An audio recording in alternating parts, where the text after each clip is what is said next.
सोलापूर महानगरपालिका अंतर्गत परिवहन उपक्रमाच्या सन 2026-27 या आर्थिक वर्षाच्या 64,50,00,000च्या अंदाजपत्रकाला महापालिका सभेत एकमताने मान्यता देण्यात आली। सोलापूर महापालिकेच्या सभागृहात परिवहन उपक्रमाच्या अंदाजपत्रकावर विशेष बैठक घेण्यात आली। या बैठकीच्या अध्यक्षस्थानी महापौर विनायक कोंड्याल हे होते। अद्याप ही महापालिका परिवहन समिती स्थापन न झाल्यानं परिवहन उपक्रम प्रशासनाकडून प्राप्त झालेल्या अंदाजपत्रकावर स्थायी समितीत मान्यता देऊन पुढील शिफारसीसाठी सर्वसाधारण सभेकडे पाठवण्यात आलं होतं।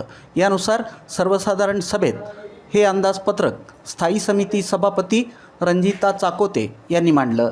सभागृह नेते नरेंद्र काळे यांनी या संदर्भात सूचना केली। विरोधी पक्षाकडून यावर कोणतीही उपसूचना न आल्यानं झटक्यातच महापालिकेच्या अंदाजपत्रकाला एकमतानं महापौरांनी मान्यता दिली। सोलापूर महापालिका परिवहन उपक्रमाचं सन 2025-26 या आर्थिक वर्षामध्ये एकूण 10 ते 12 बसेस धावलेल्या असून आता बसेसची संख्या ही 35 इतकी दाखवण्यात आली आहे।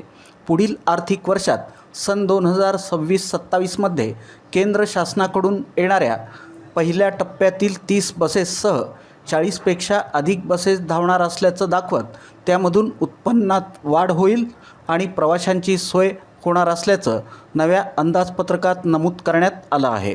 गतवर्षी परिवहनचं अंदाजपत्रक हे 59,31,00,000चं होतं। यामध्ये यंदा 5,19,00,000 रुपये वाढ करण्यात आली आहे।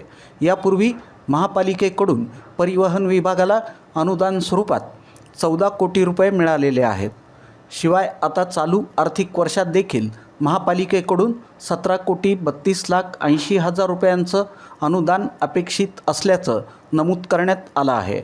यासह विविध जमा खर्च दाखवण्यात आले असून या अंदाजपत्रकाला सभागृहात मान्यता देण्यात आली। क्रमांक 4 दिनांक 17/3/2026 नुसार महापालिका परिवहन उपक्रमाचे सन 25-26 चे सुधारित अंदाजपत्रक व सन 26-27 चे अंदाजपत्रक व सूचना आणि शिफारसी या उक्त अधिनियमातील कलम 100 अन्वये महापालिकेची मान्यता मिळण्यास्तव आलेल्या प्रस्तावास ही सभा मान्यता देत असताना चेसी ट्रॅकच्या संदर्भातल्या प्रकरणाची चौकशी होऊन त्याच्या जबाबदाऱ्या निश्चित करण्यात यावा व योग्य ती कारवाई या संदर्भात उपक्रमाचे अंदाजपत्रक वाचते। सोलापूर महानगरपालिका परिवहन उपक्रमाचे सन 2025-26 सालचे सुधारित अंदाजपत्रकास मान्यता मिळण्यास्तव व सन 2026-27 सालचे अंदाजपत्रक व यास महाराष्ट्र महानगरपालिका अधिनियम 1949 ते कलम 18(2)(3) अन्वये मान्य स्थायी समितीकडे शिफारसीसह कलम 100 अन्वये मान्य सर्वसाधारण सभेची मान्यता मिळणे कामी मान्य स्थायी समितीकडे मंजुरीस्तव पाठविणे कामी मान्य आयुक्त यांचे दिनांक 13 मार्च 2026 च्या मान्यतेने आलेले प्रकरणी प्रास्ताविक प्रमाणे मान्यता देण्यात येत आहे।